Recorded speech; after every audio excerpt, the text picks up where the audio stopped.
So in this lesson, we're going to be studying some specific Jerry Garcia style licks using the chord progression from Franklin's Tower. This is a great chord progression to practice because it's just 2 chords. And we're going to study a couple different approaches to soloing over this, and more specifically, how to get that Jerry Garcia style. So there's a jam track provided for you there in the lesson and the tab, so you'll definitely want to reference that. First, before we get into the specific licks, I want to talk about a general approach and a little bit of theory behind this chord progression. So the chord progression of Franklin's Tower is just A to G to D to G to A, just back and forth the whole time.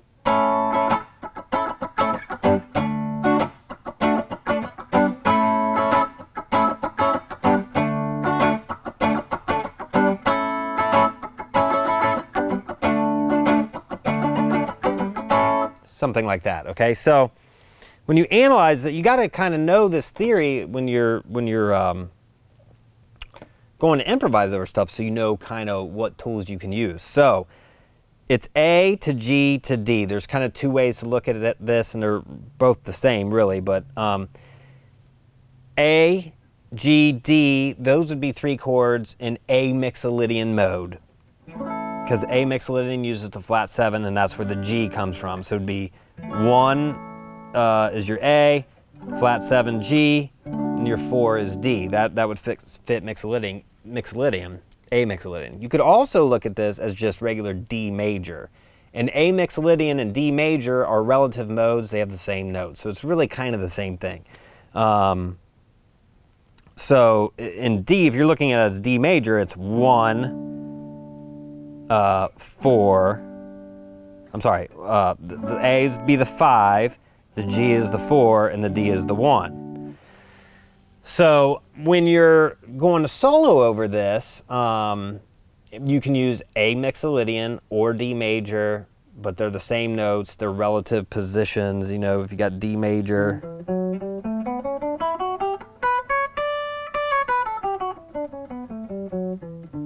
you can use A mixolydian right here, this position.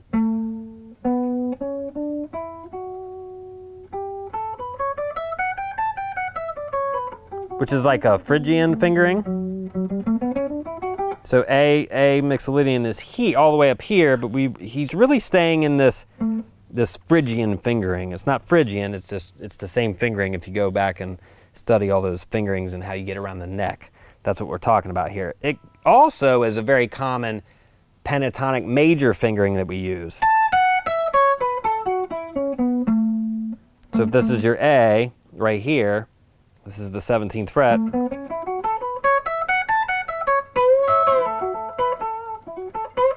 That's kind of where he's at. We use that for blues a lot, like a major blues sound. But you got the licks that I've studied in this lesson are using some of this fingering for D major and mostly out of this A mixolydian thing. So if you use just A mixolydian, and you can use it anywhere on the neck when you're jamming to this song, but A mixolydian is going to get you in the ballpark of sounding right, you know. All that stuff. But if you notice, Jerry does something a little different. There's a different sound or flavor in there, and what that is it comes from, if you have studied, I've done lessons on the country scale, and this is because of Jerry's bluegrass background. In the country scale, if you take that same position, that A pentatonic major position, and you go and you throw that in, that is the flat 3rd.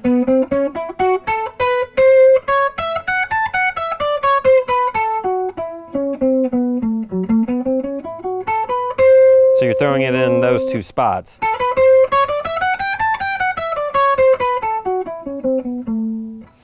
that he'll throw that in. That's what really gives it that color that he has. So just a broad kind of theory discussion on how you approach this from a soloing standpoint.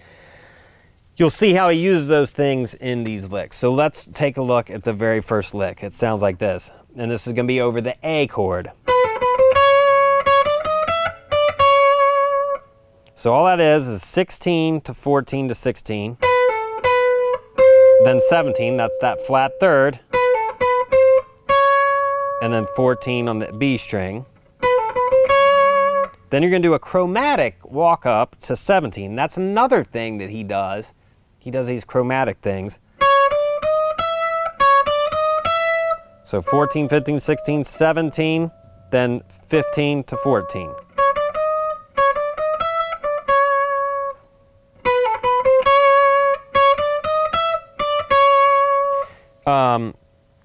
One more thing I forgot to mention too is he's targeting notes too relative to the chord that he's over top of. So he's over the A, he's going to kind of target A notes, and over the D, he's going to target D major notes. Generally speaking, that always sounds good. So first lick. Then over the D, we're going to go, this is 14 to 12 to 14 on the G string. So B string, 14 to 12. Then you're going to do another little chromatic triplet here. 12, 11, 10 to 11 on the G. So then back to 10 and slide up from 12 to 14. So it's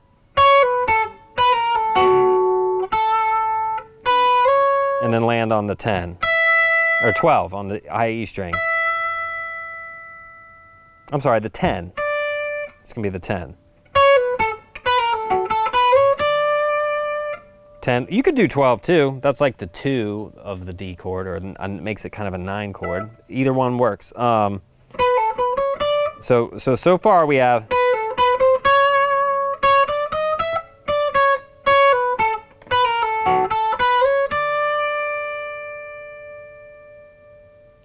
okay, the next part, now we're back on the A chord.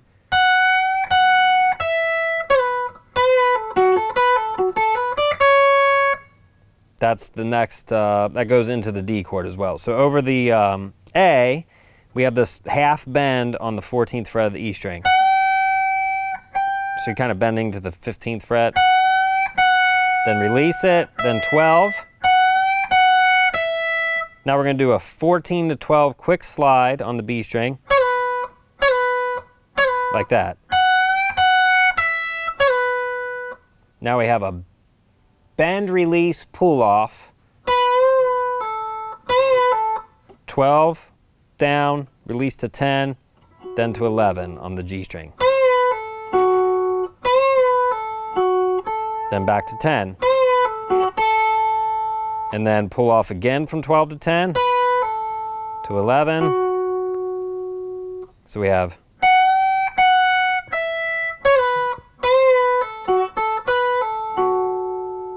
and then you go 10, 12, 10 on the E, and then land on the 9, end on the 9, which is the major 7 of D. So we have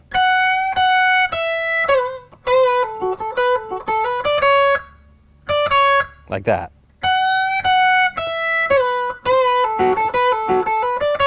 Slower.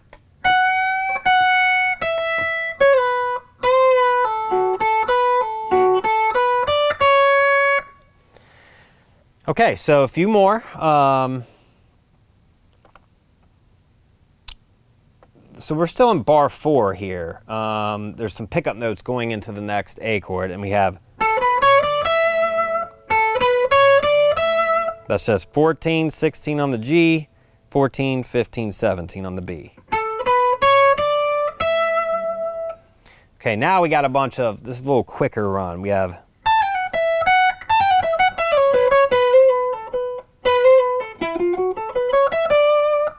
so that's 17 to 15 to 14 pull-offs. And then 17 on the B, back to 14 on the E. Then you do the same thing on the B string, but this time you're going to hit that 16th fret G and go back to 14 on the B. So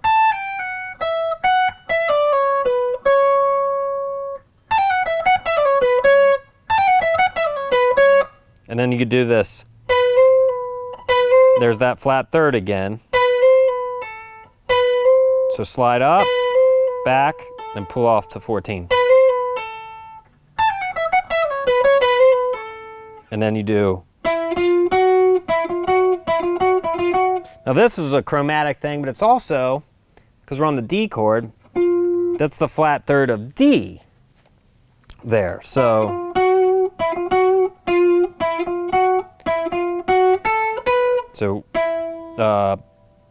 12, 13, 14,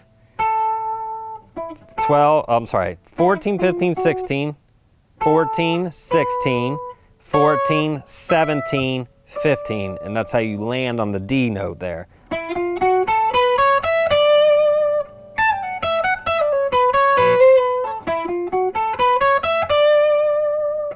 Okay, so that whole thing kind of went.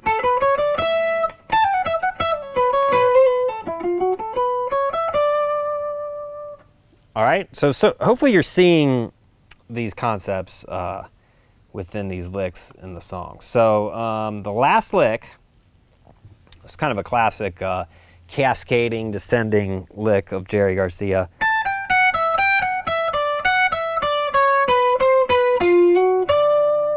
We have that flat third in there again, and for the D, a flat third there.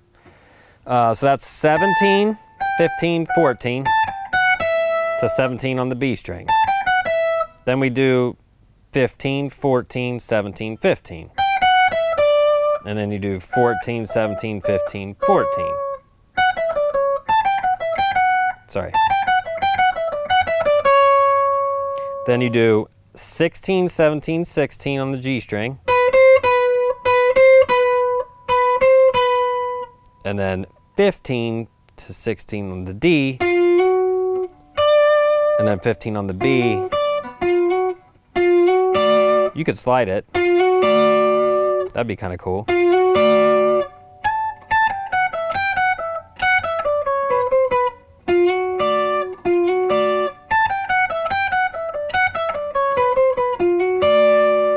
Like that. And then you end on the D again on the root note. So that's all the licks for soloing over Franklin's Tower. So hopefully this gives you some ideas. You play around with the scale, adding in the flat thirds on the A and the flat third of D as well you can do. Playing with some chromatic stuff, that's going to get you more in line with Jerry's style. So I hope you enjoyed this lesson, and check out all the Lick of the Week stuff for those of you who are really interested in getting better at improvising.